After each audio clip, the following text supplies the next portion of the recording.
now, before we go to טרו, אני רוצה רק לדבר על נושא אחרון, נושא של ארגונומיה, הנדסת אנוש. טרו ירחיב על זה יותר מאוחר, לא לשכוח, מדברים על חדרים של 24/7, זה משהו אחר לגמרי. הריהוט צריך להיות מותאם ל-24/7, זה תורה שלמה, כן, למה לא. כיסא 24/7, זה כיסא שיושבים עליו, ונושא של התחשבות בזוויות צפייה. אוקיי, זה היה מבחינתי הנושא האחרון שאני רציתי לדבר עליו, that was my last issue I wanted to discuss, וכעת אני אעביר את זה בחזרה לטרו. I will now bring it back to you, so I hope you are still with us. I'm here, no problem. Thank you very much. Let's go to, so we are going to talk about three, I would say, fairly key aspects, key points by improving the ergonomics.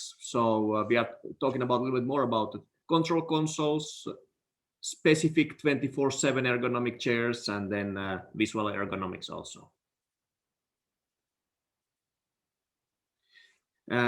When choosing the right console to each project, let's say there are different aspects, is not, let's say, as a manufacturing point of view, we always want to know how much equipment is going to be placed there, what kind of use is going to be, and then let's say this, of course, visual layout, screen sizing, screen type of screens, and then by that way, being able to offer and consult and give the recommendation what would be the best model in each project. So there is not a straight answer that, okay, it's this is the best one, but when analyzing different aspects, you can get what would be the most optimum. Of course, price is always an issue, and that's why we also have several different price lines. But then when it comes to the norms, again, is surprisingly when we analyze the competition, we analyze the different manufacturers. For example, the norm EN 527 says that there should be free space of 800 millimeters for the operators, for the legs. And this is, I would say, very surprisingly, this is an, let's say, a situation that a lot of manufacturers, they don't respect these kind of basic issues. And then finally, the users, they know it after sitting next to the console several hours that these are not the best options what could be in the market. Like Yossi already discussed and told a little bit about the sit and stand. It's a feature that has came fairly popular during the last years. It's obvious that it improves the health of the operators.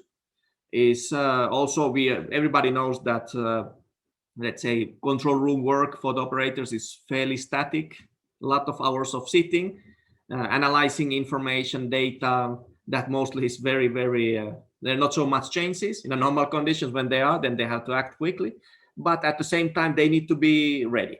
So this kind of feature allows the operator then to be also working in a standing position, and with a lot of different aspects that really improves the health, and not only the health, energy, productivity. So it has been analyzed, and taking into account that this feature is really a good add for this kind of use. And like I told you, recently the sit and stand function is getting more and more popular. I would say almost certain market areas, it's like a standard nowadays that is, it's rare to see without.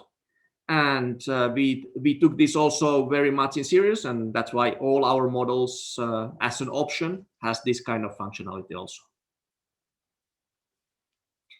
A few words about the monitor arms.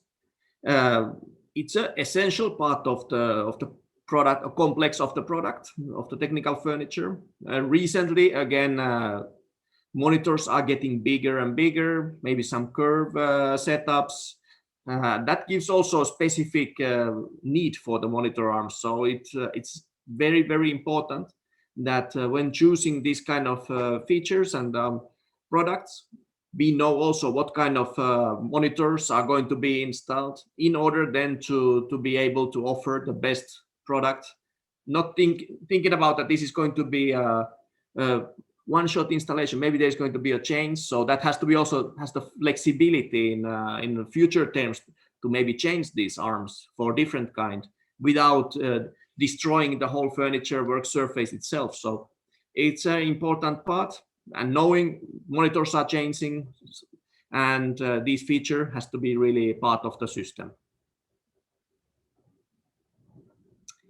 About the physical ergonomics, it's a little bit of combination. So here we can see that the adjustments, either we are talking about the seat adjustment, we can talk about the adjustment for the monitor arms, plus then that the flexibility to make the sit and stand is a combination. It's, let's say, different things. Each operator are different size, different body construction, ladies, gentlemen, so different sizes. So everybody wants to be able to adjust to the most optimum position, working position for each person.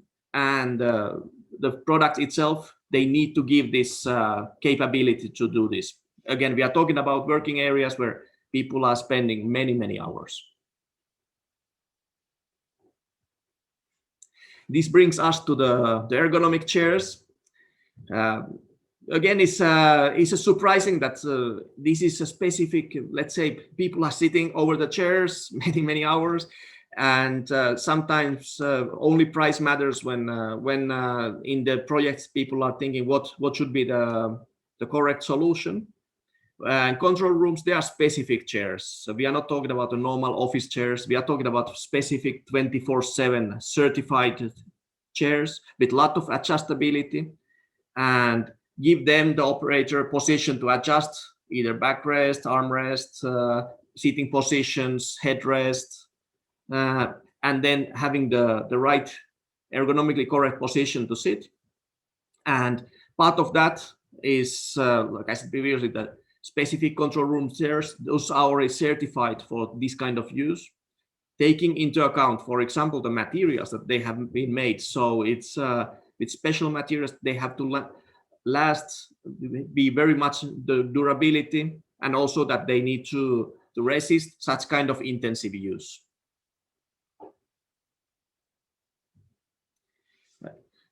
Few words about the works, let's say the chairs itself. The best chairs, we always say that those are easy to adjust, almost like automatic, that then people don't need to think about too much about this. So the chair is simple, but at the same time give the right support to the back, to the seating part, even to the armrest. So fairly flexible, and then at the same time it's easy to use. At Guess Up, we have done a lot of studies regarding the visual ergonomics, and together with health professionals. And we came to several conclusions then to see what is the optimum viewing range for the operators when we are talking about, let's say, a normal angle.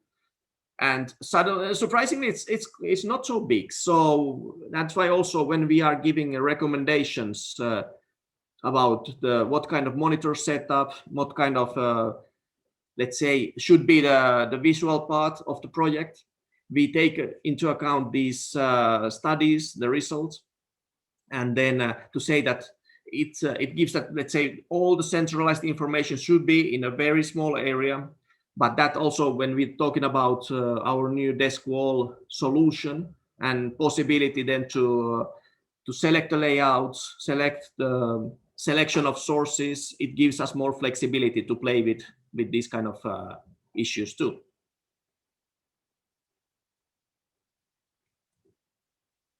That brings us to the digital ergonomics, and a few words, like I said, we are, let's say, the control rooms nowadays are very much multi-source environments.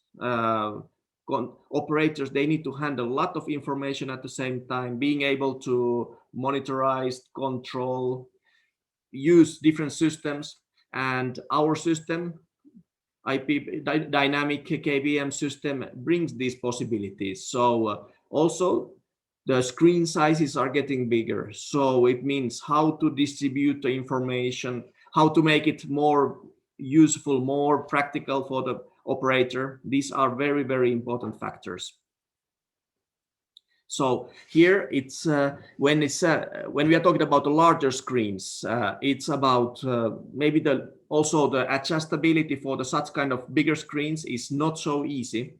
So it means that the information itself has to be able to move. So when we are talking about this, maybe a person that is a little bit lower, they want to have the main let's say a visual angle to the lower section. And then vice versa, very tall person would like to be in the top part. So with these modern systems, operators can change the layouts and can adjust the visual part also according to their preferences.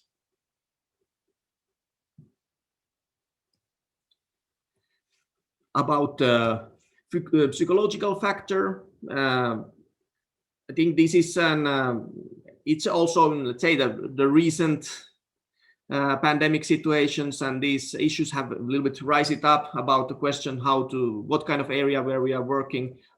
Operators need to, let's say, they need to feel safe. They have to be able to control the situation, and then these kind of additional things should be then out of mind in terms. So when a person feels safe, they can carry their work in the full potential.